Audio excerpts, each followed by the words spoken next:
J.V. Stalin. The Party and the Opposition. Speech delivered at the 16th Moscow Gubernia Party Conference. See footnote 1. November 23, 1927. Source: Works, Volume 10, August to December, 1927. Publisher: Foreign Languages Publishing House, Moscow, 1954. Comrades, permit me briefly to sum up the struggle between the party and the opposition, to sum up the discussion that has developed during the past 3 or 4 weeks within the party and, it must be frankly stated, outside it. 1. Brief results of the discussion. The following statistical results are available. Up to the present, something over 572,000 comrades have declared for the party, for its Central Committee, for the opposition, something over 3,000. The opposition is usually fond of flaunting figures, percentages, claiming that it has the support of 99%, and so forth. Everybody sees now that over 99% have declared against the opposition and for the Central Committee of the party. Who is to blame for that? The opposition itself. Every now and again the opposition has tried to push us into a discussion. For 2 years already, hardly a day passed without it making a new demand for a discussion. We resisted that pressure, we members of the Central Committee resisted that pressure, knowing that our party is not a debating society, as Lenin quite rightly said, knowing that our party is the militant party of the proletariat, surrounded by enemies, engaged in building socialism, faced with an enormous number of practical tasks of creative activity and, therefore, unable to concentrate all its attention ever so often on the disagreements within the party. But time moved on towards a discussion, and a month, more than a month, before the 15th Congress, the party, in conformity with the party rules, said, "Very well, you want a discussion, you want a fight, let's have it, then."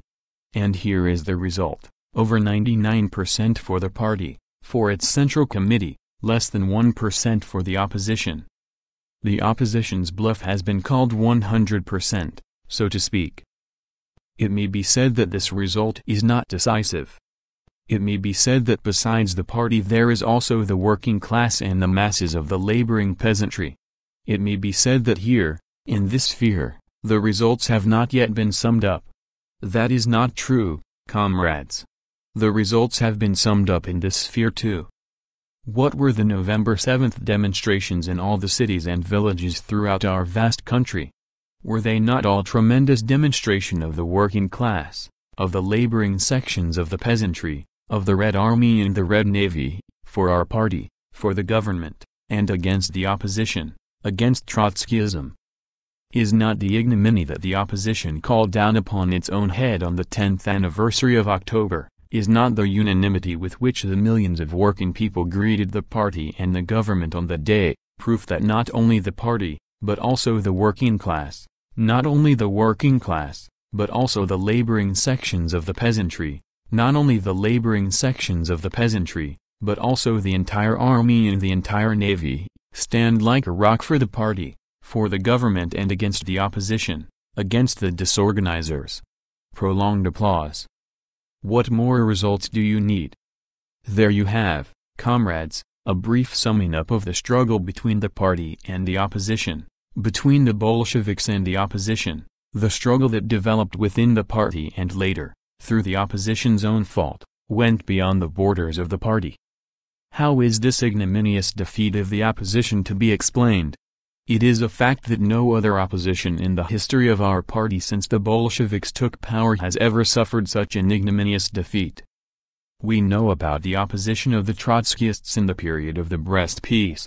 At that time it had the support of about a quarter of the party. We know about the opposition of the Trotskyists in 1921, during the trade union discussion. At that time it had the support of about 1/8 of the party. We know about the so-called new opposition, the Zinoviev-Kamenev opposition, at the 14th Congress. It then had the support of the entire Leningrad delegation. But now the opposition is more isolated than ever before. It is doubtful now whether it will have even one delegate at the 15th Congress. Prolonged applause. The failure of the opposition is due to its being completely divorced from the party, from the working class, from the revolution. The opposition has turned out to be a handful of intellectuals divorced from life, divorced from the revolution. Therein lies the root of the opposition's ignominious failure. Let us, by way of a test, take 2 or 3 of the questions which separate the opposition from the party. 2. The working class and the peasantry. The question of the relations between the working class and the peasantry. Lenin said that the question of the relations between the working class and the peasantry in our country is a fundamental question of the dictatorship of the proletariat, the fundamental question of our revolution. He said, 10 or 20 years of correct relations with the peasantry, and victory on the world scale is assured, even if the proletarian revolutions, which are growing, are delayed. See footnote 2. What are correct relations with the peasantry? By correct relations with the peasantry, Lenin meant the establishment of a stable alliance with the middle peasants, while relying on the poor peasants. But what is the opposition's view on this question? It not only attaches no value to the alliance between the working class and the peasantry, it not only fails to appreciate the immense importance of such an alliance for the development of our revolution, but it goes further and proposes a policy that would inevitably lead to the breakup of the alliance between the working class and the peasantry, to the rupture of the bond between the working class and the peasantry. Not to go far for proof of this, I could refer to Preobrazhensky, the opposition's chief economist, who regards the peasantry as a colony for our industry, as an object to be exploited to the utmost. I could also refer to a number of the opposition's documents in favor of raising the prices of manufactured goods, which would inevitably cause our industry to wilt, would strengthen the kulaks, ruin the middle peasants and force the poor peasants into bondage to the kulaks. All these and similar opposition documents are part and parcel of the opposition's policy calculated to cause a rupture with the peasantry, a rupture with the masses of the middle peasantry. Is anything said plainly and openly about this in the opposition's platform or in its counter-theses? No. In the opposition's platform and counter-theses all this is carefully hidden and veiled. On the contrary, in the opposition's platform and counter-theses you can find scores of compliments addressed to the middle peasants and to the poor peasants. They also contain thrusts at the party's alleged kulak deviation. But they say nothing, absolutely nothing, plainly and openly about the opposition's fatal line, which leads and is bound to lead to a rupture between the working class and the peasantry. But what the leaders of the opposition are hiding so carefully from the workers and peasants I shall now try to bring into the light of day and lay on the table in order to teach the opposition not to deceive the party in future. I have in mind the speech recently delivered by Ivan Nikitich Smirnov at the Rogozhsko-Simonovsky District Party Conference. Smirnov, one of the leaders of the opposition, proved to be one of the few honest men among them who had the courage to tell the truth about the opposition's line. Do you want to know what the opposition's real platform is on the question of the relations between the proletariat and the peasantry? Read Smirnov's speech and study it, for it is one of those rare opposition documents which tell the whole truth about the stand actually taken by our oppositionists. Here is what Smirnov said in his speech. We say that our state budget must be revised in such a way that the greater part of this 5,000 million budget should flow into industry, for it would be better for us to put up with discord with the middle peasants than to invite certain doom. That is the fundamental thing of all that the leaders of the opposition have been concealing in their platform and counter-theses, and what Smirnov, also a leader of the opposition, conscientiously dragged into the light of day. Hence, not a stable alliance with the middle peasants, but discord with the middle peasants, that, it appears, is the means of saving the revolution. Lenin said that the supreme principle of the dictatorship is the maintenance of the alliance of the proletariat and the peasantry in order that the proletariat may retain its leading role in state power. See footnote 3. But the opposition disagrees with that and asserts that the important thing for the dictatorship of the proletariat is not an alliance with the peasantry, with the main mass of the peasantry, but discord with it. Lenin said, and not only said but constantly reiterated, from the Eighth Party Congress onwards, that it will be impossible to build socialism successfully in our country unless we have a stable alliance with the middle peasants. See footnote 4. But the opposition disagrees with that and asserts that the policy of a stable alliance with the middle peasants can be replaced by a policy of discord with them. Lenin said that in building socialism we must move forward together with the main mass of the peasantry. But the opposition disagrees with that and asserts that we must move forward not together with the peasantry, but in discord with them. That is the principal disagreement between the party and the opposition on the cardinal question of the relations between the working class and the peasantry. In its platform the opposition tried to hide its true countenance by addressing compliments to the peasantry and making hypocritical thrusts at the party's alleged Kulak deviation. But Smirnov introduced a radical amendment to the opposition's platform by tearing the mask from the leaders of the opposition and telling the party the truth about the opposition. The truth about the opposition's actual platform. What follows from this? It follows from this that the opposition's platform and counter-theses are mere scraps of paper, calculated to deceive the party and the working class. What does a policy of discord with the middle peasants mean? The policy of discord with the middle peasants is a policy of discord with the majority of the peasants, for the middle peasants constitute not less than 60% of the entire peasantry. That is precisely why the policy of discord with the middle peasants leads to the majority of the peasants being driven into the arms of the kulaks. And a policy of driving the majority of the peasants into the arms of the kulaks means strengthening the kulaks, isolating the poor peasants, weakening Soviet rule in the countryside and helping the kulaks to throttle the poor peasants. But the matter does not end here.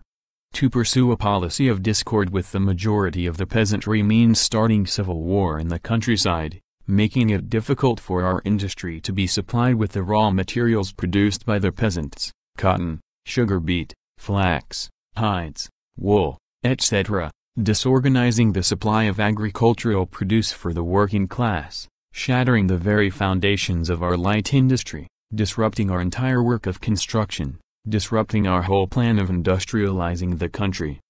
That is the turn the matter takes, comrades, if we bear in mind not the bare statements the opposition makes in its platform and counter-theses, but the opposition's actual policy as authoritatively explained to us by Smirnov. I am far from accusing the opposition of deliberately striving for all these misfortunes.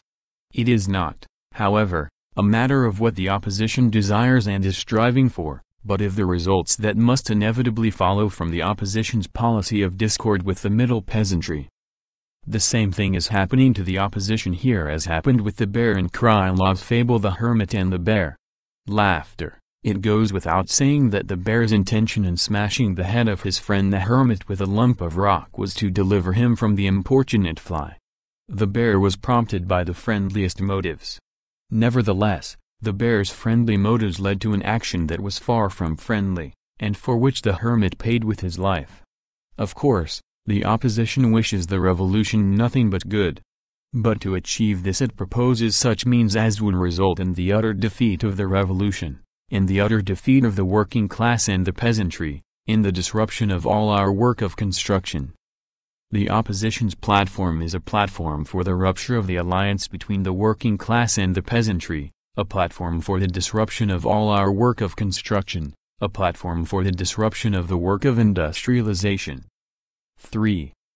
The party and the dictatorship of the proletariat. The question of the party. Lenin says that the unity and iron discipline of the party are the basis of the dictatorship of the proletariat. The opposition in actual fact holds the opposite view. It thinks that for the proletarian dictatorship we need not the unity and iron discipline of the party, but the destruction of the party's unity and discipline, the splitting of the party and the formation of a second party. True, the opposition talks and writes and talks, and not so much talks as howls about party unity. But the opposition's talk about party unity is hypocritical chatter calculated to deceive the party. Applause. 4. While talking and shouting about unity, the opposition is building a new, anti-Leninist party. And it is not only engaged in building it, it has already built it, as is shown by authentic documents, such as the speeches of Kuzovnikov, Zov and Marino, Former oppositionists. We are now in possession of exhaustive documentary evidence that for over a year already the opposition has had its own anti-Leninist party, with its central committee, regional bureaus, gubernia bureaus, and so forth. What can the opposition oppose to these facts except hypocritical chatter about unity? The opposition is shouting that the central committee of the party will not succeed in pushing it into the position of a second party. Strange. Has the Central Committee ever tried to push the opposition into such a position? Is it not a fact that the Central Committee has all along been restraining the opposition from slipping into the line of organizing a second party? The entire history of our disagreements during the past 2 years is a history of the efforts of the Central Committee of our party to restrain the opposition from taking steps towards a split and to keep the opposition people within the party. Take the case of the opposition's well-known declaration of October 16, 1926. Was that not an attempt of the Central Committee to keep the opposition within the ranks of the party? Take the opposition's second declaration of August 8, 1927. What does that show if not that the Central Committee of the party has been anxious all along to keep the opposition within the ranks of a single party? But what happened? The opposition made declarations about unity, made promises to maintain unity, gave assurances that it would abandon factionalism, but actually it continued to build a second party. What does all that show? It shows that we cannot take the opposition at its word, that the opposition must be tested not by its platforms and counter-theses, but by its deeds. Lenin said, "Learn to test groups, trends and parties not by their promises and platforms, but by their deeds." We regard it as our duty to follow in Lenin's footsteps and to test the opposition not by the papers and platforms it concocts, but by its deeds. When the opposition writes platforms and counter-theses and raises a howl about party unity, it is deceiving the party, it is hypocrisy, mere words. But when the opposition builds a new party, sets up its own central committee, organizes regional bureaus, and so forth, thereby disrupting the unity and proletarian discipline of our party, those are the opposition's deeds, its nefarious deeds. That does not mean, of course, that the opposition has already succeeded in creating anything like a real party. No. It has not succeeded in that, and it never will. It will not succeed, because the working class is against the opposition. In trying to create a new party, a second party, the opposition is in reality engaged in a childish game, playing at being a party, a central committee, regional bureaus, and so forth. Rooted and disgraced, they find consolation in amusing themselves by playing at being a party, a central committee, regional bureaus, and so forth. Laughter. Applause. But, comrades, there are games and games. When the opposition plays at being a party it can only arouse laughter, because, for the party, that playing is nothing more than an amusing fancy. We have, however, not only the party to consider. We still have classes, we still have anti-Soviet elements in our country. And those anti-Soviet elements are watching the opposition's game, learning from it how to fight the party, how to fight the Soviet regime, how to fight our revolution. For those elements, the opposition's game of being a party, the opposition's thrusts at the party, the opposition's anti-Soviet sorties, serve as a sort of school, a sort of preparatory school for learning how to fight the Soviet regime, how to unleash the forces of counter-revolution. It is not surprising that all sorts of anti-Soviet elements flock around the opposition.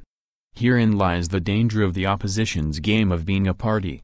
And precisely because a grave danger lurks here, the party cannot look on indifferently at the opposition's anti-Soviet exercises. Precisely for this reason it must put a stop to them altogether. As for the working class, it cannot fail to see how dangerous is the anti-party game the opposition is playing. For the opposition, the party is a chessboard. In fighting the party, it makes various chess moves. One day it submits a declaration promising to end factionalism. Next day it repudiates its own declaration. A day later it submits a new declaration, only to repudiate its own declaration again a few days after. These are chess moves for the opposition. They are players and nothing more. But that is not the way the working class looks upon its party. For the working class the party is not a chessboard, but the instrument of its emancipation. For the working class the party is not a chessboard, but a vital means of overcoming its enemies, of organizing new victories, of achieving the final victory of socialism. Hence the working class can only despise those who turn its party, its holy of holies, into a chessboard for the dishonest games of the oppositionist players. For the working class cannot but know that the opposition's efforts to disrupt our party's iron discipline, its efforts to split our party, are, in essence, efforts to disrupt the dictatorship of the proletariat in our country.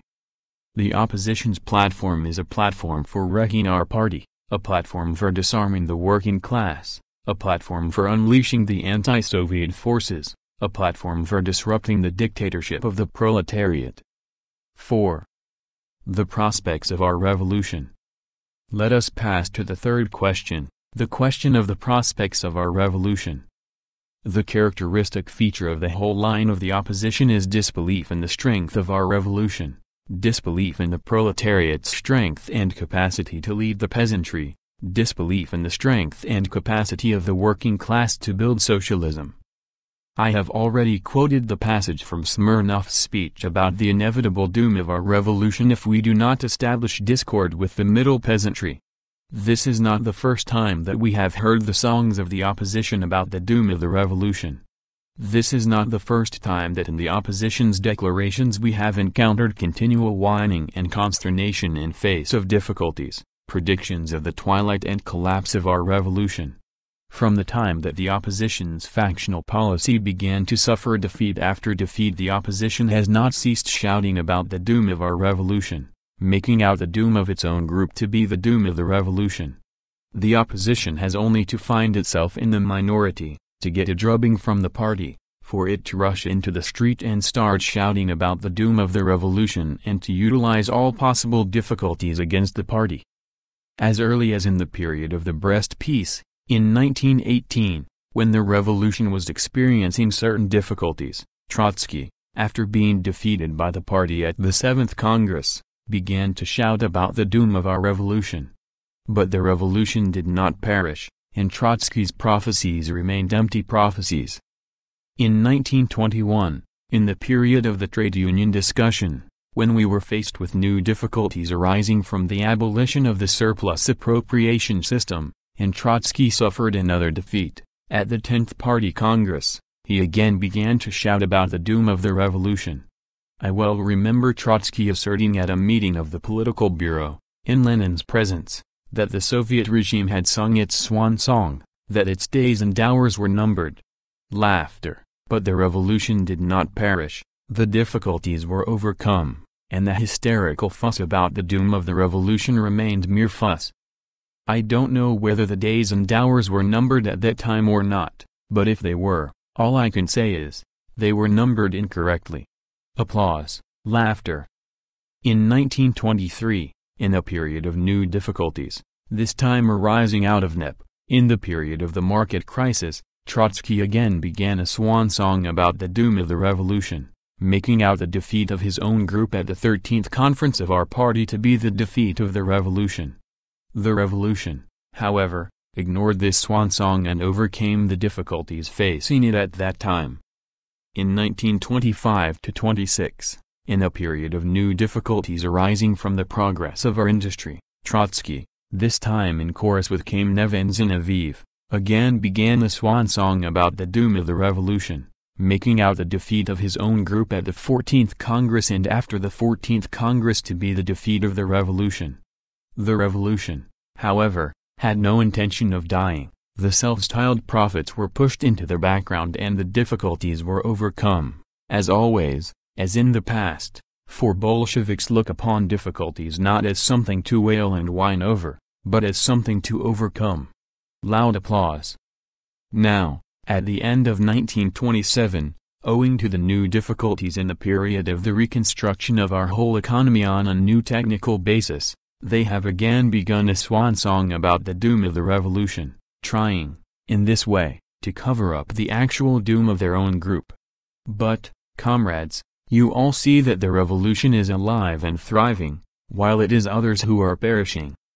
And so they sang and sang their swan song until at last they found themselves in a hopeless position. Laughter. The opposition's platform is a platform for the doom of our revolution. 5. What next? Such is the opposition's actual platform on the three principal questions on which we disagree: the question of the working class and the peasantry, the question of the party and the dictatorship of the proletariat, and finally, the question of the prospects of our revolution. You see that this queer platform testifies to the opposition's complete divorce from the party, from the working class, from our revolution. It is the platform of intellectuals who have broken with Leninism and are divorced from life. Is it surprising, after all this, that the party and the working class have completely turned away from the opposition? That is why the opposition suffered ignominious defeat in its struggle against the party during the last discussion. What next? We are asked. The opposition complains that the other day it submitted a declaration on unity, signed by 31 Trotskyists, but has not yet received a satisfactory answer. But indeed, what answer can be given to the hypocritical declaration of the 31 Trotskyists when the opposition's false declarations are refuted again and again by its splitting activities? The history of our party records a similar declaration made, I think in 1907, by 31 Mensheviks. Voices from the audience: that's right, Lenin at the time called that declaration the hypocrisy of the 31 Mensheviks. Laughter. See footnote 5. I think that the hypocrisy of the 31 Trotskyists is quite analogous to the hypocrisy of the 31 Mensheviks. Voices from the audience: quite true, the opposition has twice deceived the party. Now it wants to deceive the party a third time. No, comrades, we have had enough of deception, enough of games. Applause.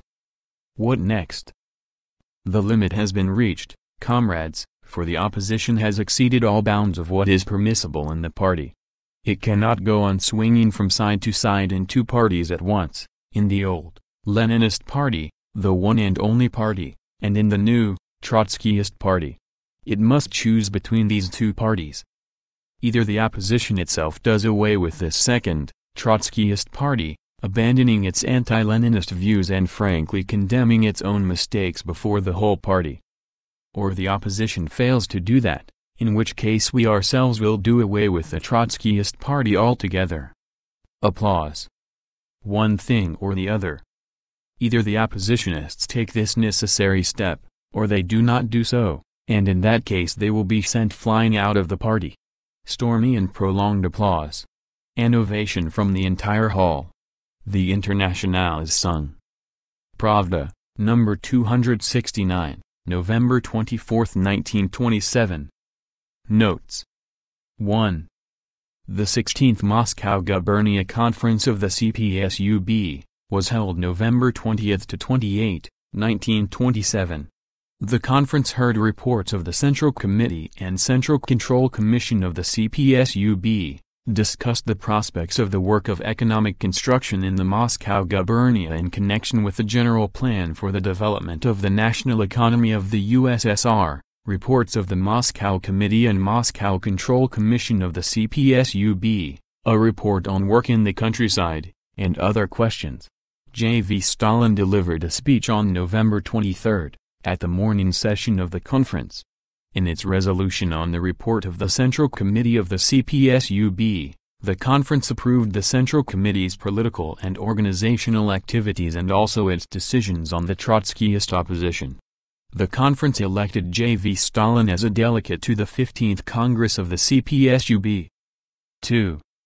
V.I. Lenin, outline of the pamphlet The Tax in Kind, See Works, 4th Russian edition, Volume 32. Pages 302-03.